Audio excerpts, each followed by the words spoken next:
আসসালামু আলাইকুম প্রিয় দর্শক, আশা করি আপনারা ভালো আছেন।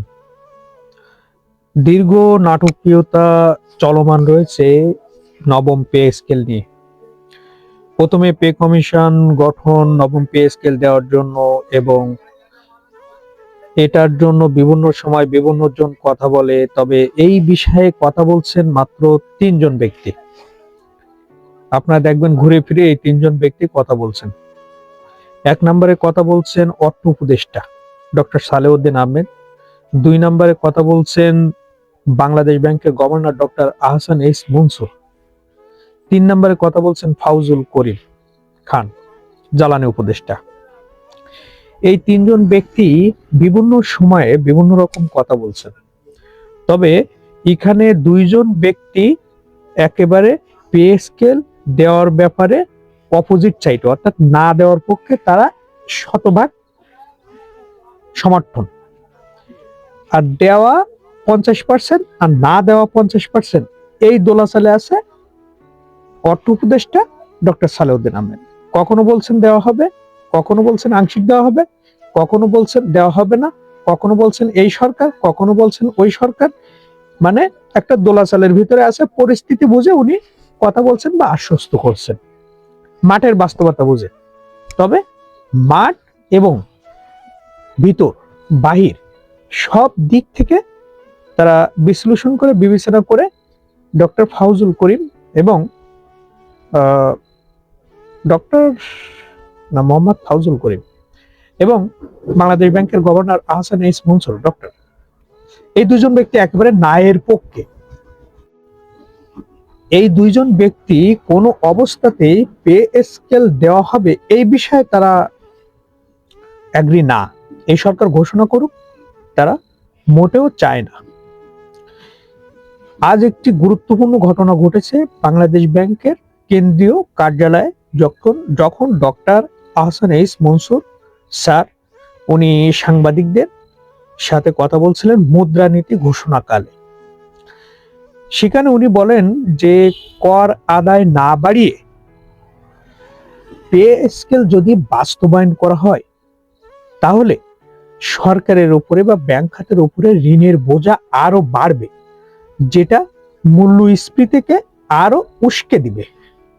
যাক, এটা একটা কূটনৈতিক কথা বা খুবই জটিল মারপ্যাচের কথা। এটা অর্থনীতিবিদরা বেশি বুঝবে, সাধারণ জনগণ অন্তত কম বুঝবে, সরকারি কর্মচারীরা বুঝবে না। এরা তো কর্মচারী, এরা বোঝে না, কে এত কিছু বোঝে না, কর্মচারীরা এত কিছু বুঝবে না। উনি এটা এমন ভাবে আর কি বলা। মূল্যস্ফীতি বাড়বে ভালো কথা, যখন পে কমিশন গঠন করা হয়েছিল 20-22 হাজার মার্কিন ডলার রিজার্ভ ছিল, তখন তো আপনি এটা বাধা দিতে পারতেন স্যার। বিনয়ের সাথে আপনার কাছে এটা জানতে চাই, যদি তখন বাধা দিতেন তাহলে পে কমিশন গঠন করে রাষ্ট্রের যে বড় অঙ্কের একটা টাকা ক্ষতির সম্মুখীন হলো, এটা তো আর হতো না।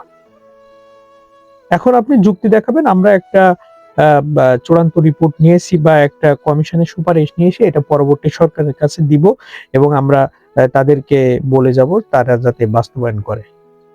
পরবর্তী সরকার যদি যে কাজগুলো করবে, সে কাজগুলো তো অন্তর্বর্তী সরকারের করার দরকার নেই, তারা তাদের মতো এসেই করবে। তাই যে সরকারই আসুক, যেহেতু ইতিমধ্যে বাংলাদেশের দুটো বড় রাজনৈতিক দল তারা ঘোষণা দিয়েছেন পে স্কেলের পক্ষে।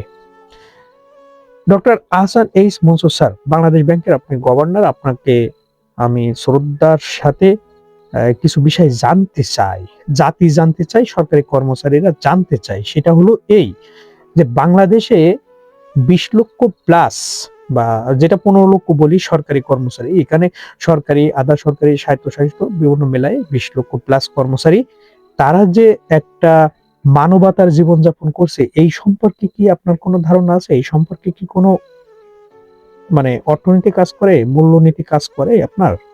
এটা জানতে চাই। আপনারা জেনে থাকলে আমাকে অবশ্যই কমেন্টে জানাবেন যে হ্যাঁ, এই সম্পর্কে আমরা কিছুটা জানি। একটু কমেন্টে জানাবেন, আমার খুব ভালো লাগবে।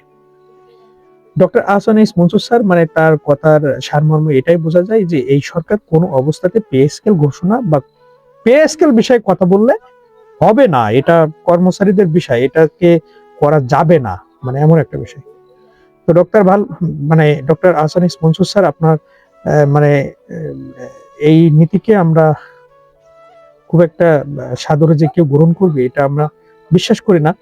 আপনি কর্মচারীদের পক্ষে একটু দেখেন, মানে তারা পক্ষে না, তাদের ন্যায্য এবং যৌক্তিক দাবি যেটা সেটাই মেনে নেন। এটা দেশ জাতি সবার জন্য ভালো হবে।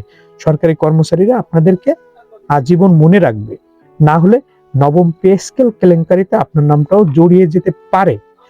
তো স্যার, আপনার প্রতি আমার সবিনয় অনুরোধ থাকলো যে কর্মচারীদের যে মানবতার জীবন, মানবেতর জীবন, এটা একটু অনুভব করেন, তাহলে আপনি বুঝতে পারবেন এরা কতটা অসহায় অবস্থায় আছে। তো ভালো থাকবেন প্রিয় দর্শক, এবং আমাদের চ্যানেলটি ভালো লাগলে এবং সবসময় সত্য, অথেন্টিক, ন্যায় ও ইনসাফের তথ্য পেতে, সংবাদ পেতে আমাদের চ্যানেলটি সাবস্ক্রাইব করেন। আসসালামু আলাইকুম ওয়া রাহমাতুল্লাহ।